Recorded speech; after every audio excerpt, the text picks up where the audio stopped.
Hindi matanggihan ni Emilio ang ninong Ramon niya, kaya pumayag siya sa hiling nito na alamin kung karapat-dapat ba nitong maging tagapagmana ang nawalay nitong apo na si Andrea. Para maisagawa ang plano, kailangang magpanggap ni Emilio na isang ordinaryong empleyado. Si Andrea kasi isang janitress, pero walang balak si Emilio na magkagusto kay Andrea. Lalo na't hindi ang kagaya nito ang tipo niya sa babae. Si Andrea kasi ang tipo ng babae na seryoso at kailanman ay walang balak si Emilio na lumagay sa tahimik. Plano niyang maging binata habang buhay, kaya ang gusto niyang karelasyon ay iyong hindi manghihingi ng commitment. At hindi ganong klase ng babae si Andrea. Idagdag pang apo ito ng kanyang ninong Ramon. Subalit may kung ano kay Andrea na nagpapabago ng tibok ng puso niya. At hindi iyon magawang labanan ng binata.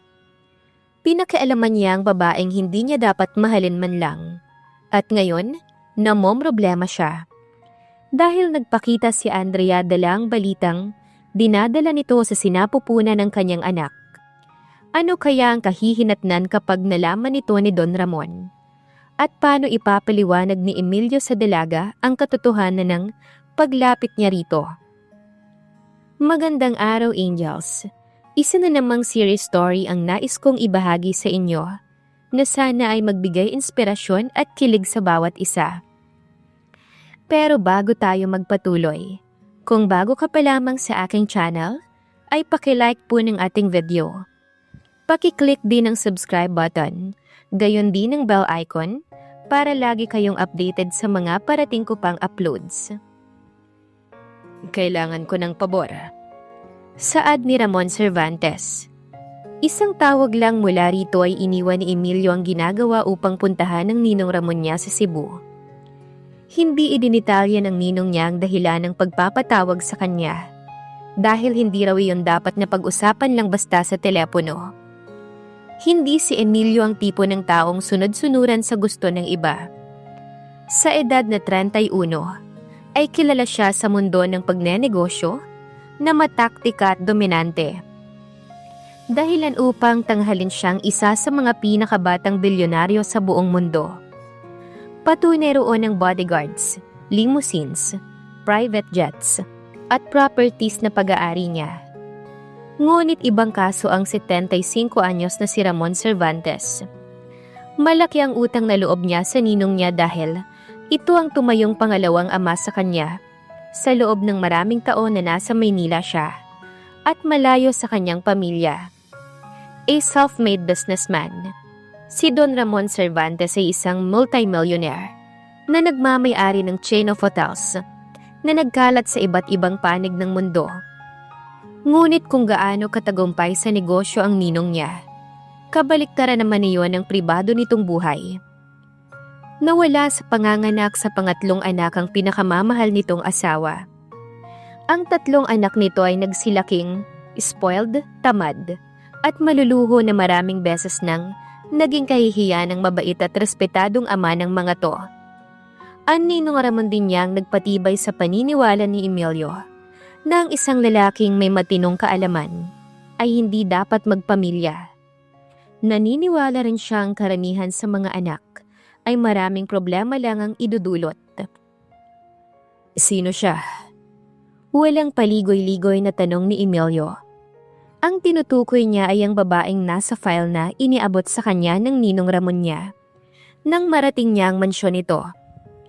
Basahin mo, iho. May diin itong sabi, kasabay ng pagbuntong hininga dahil sa pagkainis. Binuklat ni Ramon ang manipis na file. Walang halaga sa kanya ang pangalang Andrea del Rosario. At habang nagpapatuloy siya sa pagbabasa, lalong hindi niya makita ang kaugnayan niyon sa binabasa niya. Siya si Andrea. Anang ninong niya. Magkapangalan sila ng asawa ko. Naguluhan si Emilio sa kaunting nabasa niya. Si Andrea del Rosario ay lumaki sa bahay ampunan at nagtatrabaho bilang isang janitress. Walang kakaiba sa buhay ng dalaga, kaya hindi niya maintindihan ang matinding interes ng ninong niya sa babae. Apo ko siya. Seryosong saad ni Don Ramon. Manghang na patitig naman si Emilio dito. Kailan pa? Gusto ka bang pirahan ng babaeng to o ano man? Bagay na bagay kasi papagawa ko, iho. Nasisiyahang sabi ng ninong niya. Pero hindi, Emilio. Ang pagkakalam ko ay hindi nga niya alam kung sino ko. Gusto ko siyang makausap at makilala. Dumako muli ang paningin ni Emilio sa litrato. Isang ordinaryong babae. May matang walang emosyon at walang mababakas na personalidad. Paano niyo naman nasabing apo mo ang Andrea na to? Labag man sa kalooban ng naging pag-amin ng ninong niya. Anak siya ni Jake, ang bunso ko. Nakabuntis si Jake habang nagtatrabaho sa hotel ko sa Makati. Kung trabaho nga bang matatawag ang ginawa niya habang naroon siya. Dagdag nito, kasabay ng pagak na tawa. Hindi niya pinakasalan ng babae at iniwan niyang mag-ina bago pa man siya nawala. 15 taon na ang nakararaan. Pinuntahan ko at kinausap ako ni Ivy Del Rosario, nanay ni Andrea, at nanghingi siya ng pinansyal na suporta at nagbigay naman ako. Sa pamamagitan ng DNA testing, ay natitiyak kong apo ko si Andrea. Ngunit sa hindi malamang kadahilanan, ay hindi nagamit ni Andrea ang perang ibinigay ko at iniwan siya ng nanay niya sa bahay ampunan. Kawawa naman siya. Komento ni Emilio. Higit pa roon ang nangyari kay Andrea. Lumaki siya sa hirap kaya nakokonsensya ako.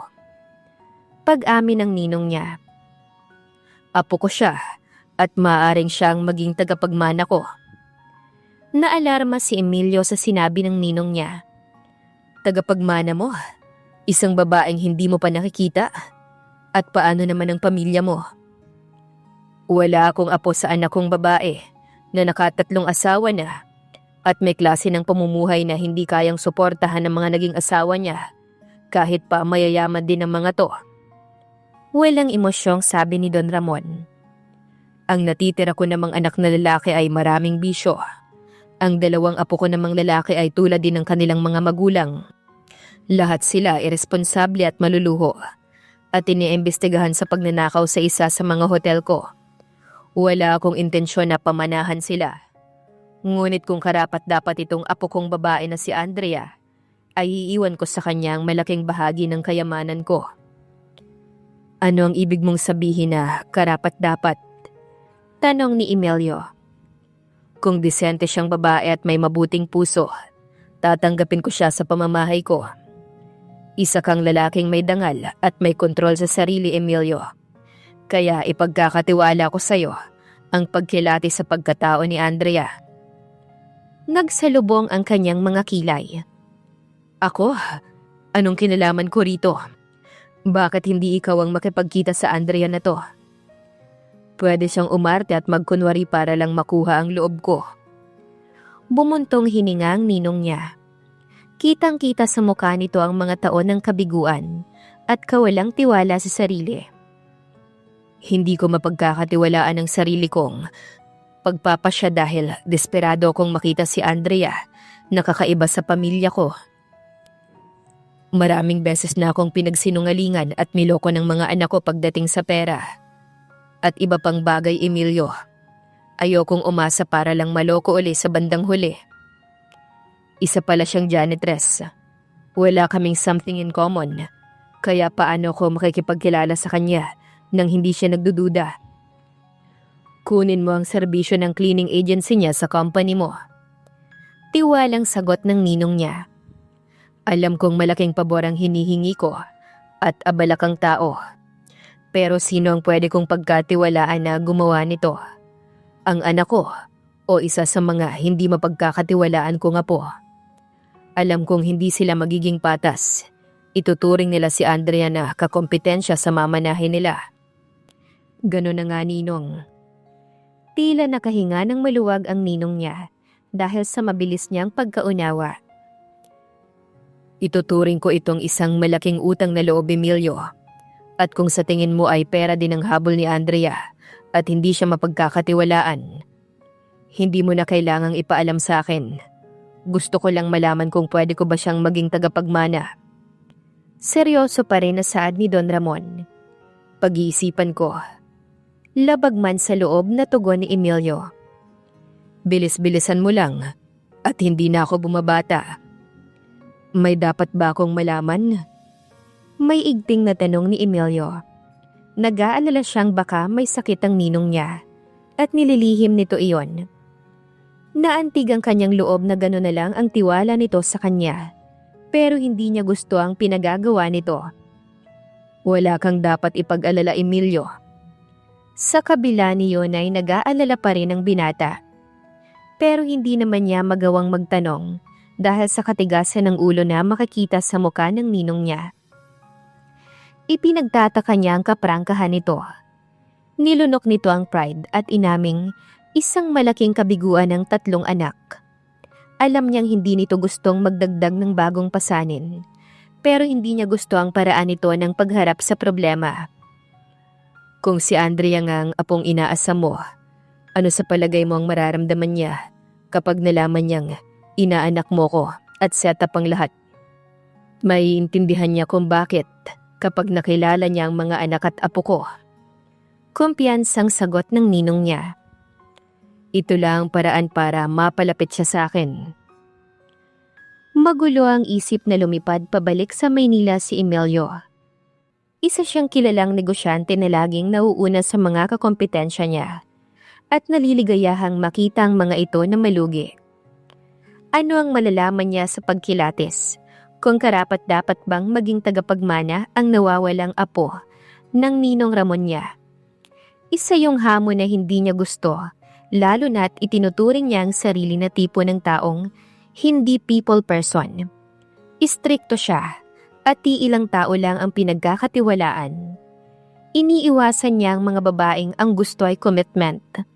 At iyong iba na nakakasama niya ay alam niyang parehas lamang sila ng gusto. Ano ba ang espesyal sa trabaho sa opisinang to? Naiinip na tanong ni Zenny, kasamahan ni Andrea sa trabaho. Bakit kailangang lumipat tayo rito? Pinigilan ni Andrea ang mapabuntong hininga habang magkatulong nilang itinutulak ang cleaning trolley patungo sa elevator. Kumbinsido si Ma'am Trina na kapag napagbuti natin ang trabaho natin dito, ay bibigyan tayo ng mas mahabang kontrata at tayong dalawang inilagay rito dahil tayo ang pinakamahusay niyang mga janitress. Napangiwi si Zenny. Tayo nga ang pinakamahusay, pero hindi yun makikita sa sweldo natin. At lalo pa tayong napagastos dahil ang layo nito sa apartment. Sang-ayon si Andrea sa sinabi ni Zenny. Pero sa panahon ngayon, malaking ginhawa ng magkaroon ng regular na trabaho. Lalo na ang trabahong may kasamang libreng tirahan. 1 linggo pa lang ang nakakalipas nang matagpuan ni Andrea ang sarili na palaboy at takot na takot. Tanging ang alok ni Trina, ang may-ari ng cleaning agency, ng kwartong tirahan at trabahong tumugma sa schedule niya sa klase sa kolehiyo, ang nagligtas sa kanya at sa aso niyang si Blue. Nangako si Trina na tataasan ang sweldo niya sa sandaling mabigyan ito ng permanenteng kontrata. Kung hindi lang sana mas interesado ang kanyang ina sa mga nakakarelasyon at sa pera, ay hindi sana siya kailangang ihabilin sa pangangalaga ng DSWD. Umasa si Andrea na magbabago ang kanyang ina, subalit maling-mali siya. Mas gusto nito ang magpapalit-palit sa mga hindi matitinong lalaki kaysa maging isang mabuting ina. Kaya tiniyak niya na nipatak ng ugali ng ina ay wala siyang gagayahin. Para sa kanya, pag-aaksaya ng panahon ng mga lalaki na walang ibang interes maliban sa kaligayahan, sports at alak. Kaya bagaman ay may mga naliligaw sa kanya, mas inilalaan niya ang panahon at lakas sa mas mahalagang bagay. Akala mo naman ay may nagkukumahog na mga lalaki para ligawan ng boring na katulad mo? Nangingiting pangaasar ni Andrea sa sarili.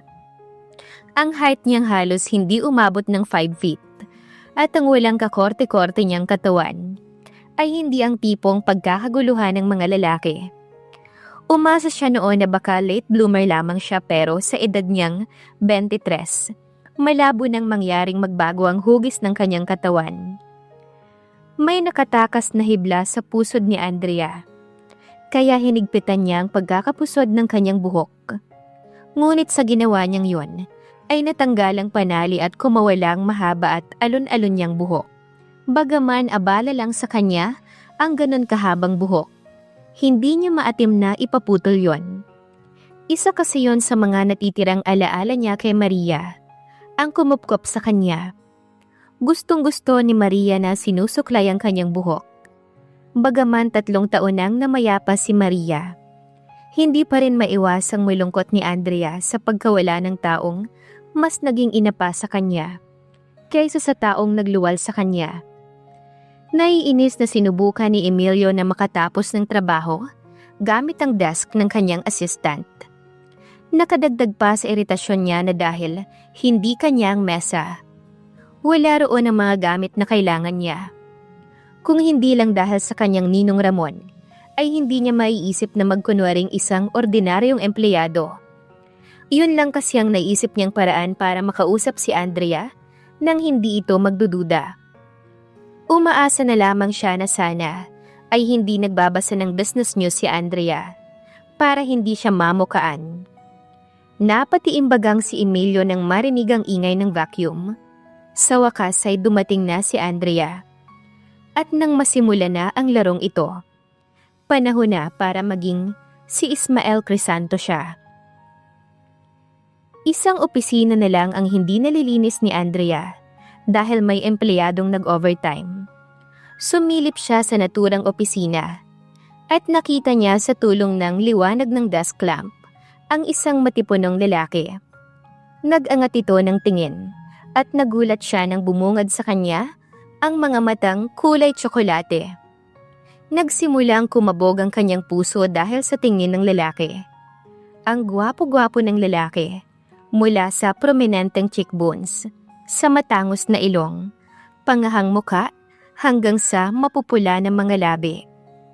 Hindi rin nakaligtas sa kanya ang pagkainip sa mukha nito, na nagpaatras sa kanya mula sa pintuan patungo sa pasilyo.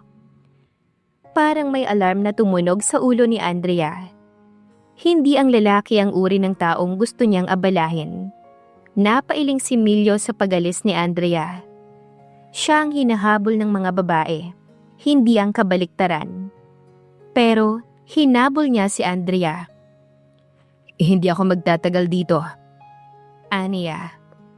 Umalingaw-ngaw ang kanyang tinig sa tahimik na paligid. Napapitlag na hinarap siya ni Andrea. Kababakasan ng pangambang mata nito. Uunahin ko na lang ang conference room. Bago ka, no? Tanong ni Emilio. Ibang-iba si Andrea sa personal kaysa sa black and white na litrato nito. Alam niyang hindi katangkaran ng mga Cervantes, pero masyado namang maliit na babae si Andrea. Ngunit kung napangiti siya sa taas ni Andrea, nabighani naman siya sa mukha nito. Ang maliit na mukha nito ay nagtatampok ng malalaking mata at mapipintog na labing mapapaisip sa sino mang lalaki ng maraming kwentong pag-ibig. Napakaganda ng mga labi ni Andrea. Hindi nagustuhan ng binata ang itinatakbo ng kanyang isip. Kung si Andrea nga ang apo ni Ninong Ramon niya, ni hindi man lang dapat sumagi sa kanyang isipan ng kakaibang dumadaloy doon. Ito ang unang araw namin, mahinang tugon ni Andrea. At pagbubutihin namin ng trabaho. Sigurado kong gagawin mo yon. Ani Emilio na pinapanood si Andrea na gamitin ang vacuum cleaner na mas mabigat pa yata rito. Muli niyang tinitigan ng dalaga at nagulat siya nang mapagtanto na may kakaiba siyang nadama. Napakatagal na panahon na mula nang makadama siya ng ganon. Hindi niya yon maintindihan. Cute si Andrea, pero hindi siya mahilig sa cute and tiny. Ako nga pala si Ismael. Ismael Crisanto. Pagsisinungaling ng binata. Ikinagagalak kong makilala ka. Tugon ni Andrea na nagmamadaling bumalik sa trabaho. Hindi siya mapalagay dahil nakipagkilala si Ismael sa isang katulad niya. Ang gwapo-gwapo ng lalaki at nagtataglay ng mga matang animo tinunaw na tsokolate. And he is smelled of warm, clean male with a mouth-watering hint of some exotic cologne. Hindi iyon ang naging huling pagkikita at pag-uusap nila ni Ismael Crisanto. Sa mga sumunod na gabi ay naaabutan niya ang lalaki. At wala na siyang pagpipilian kundi maglinis habang nasa opisina nito na naging napakahirap na dahilan. Dahil hindi miminsang nauhuli niya itong nakatingin sa kanya. Lalong hindi nakakatulong ang mga ngiti nito kapag kausap siya. Ngiting nagdadala ng kakaibang nararamdaman niyang kumakalat sa buong katawan niya. Alam niyang dapat niyang iwasan si Ismael. She wasn't in his league, socially or even educationally. Problema lang ang dulot ng mga lalaking katulad ni Ismael. Gaano man kasimpatiko ang mga to. Ayaw niyang matulad sa kanyang ina, na handang iwan ang lahat para lang sa mga karelasyon, kahit na ang sariling anak. Sinubukan ni Andrea na makipagpalit ng station kay Zenny, ngunit hindi niya ito napapayag. Pinayuhan na lang siya ni Zenny, na kung makikipaglapit ang binata sa kanya ay tarayan niya. Taglay iyon sa isip, kaya patuloy na nagtrabaho si Andrea sa loob ng opisina ni Ismael.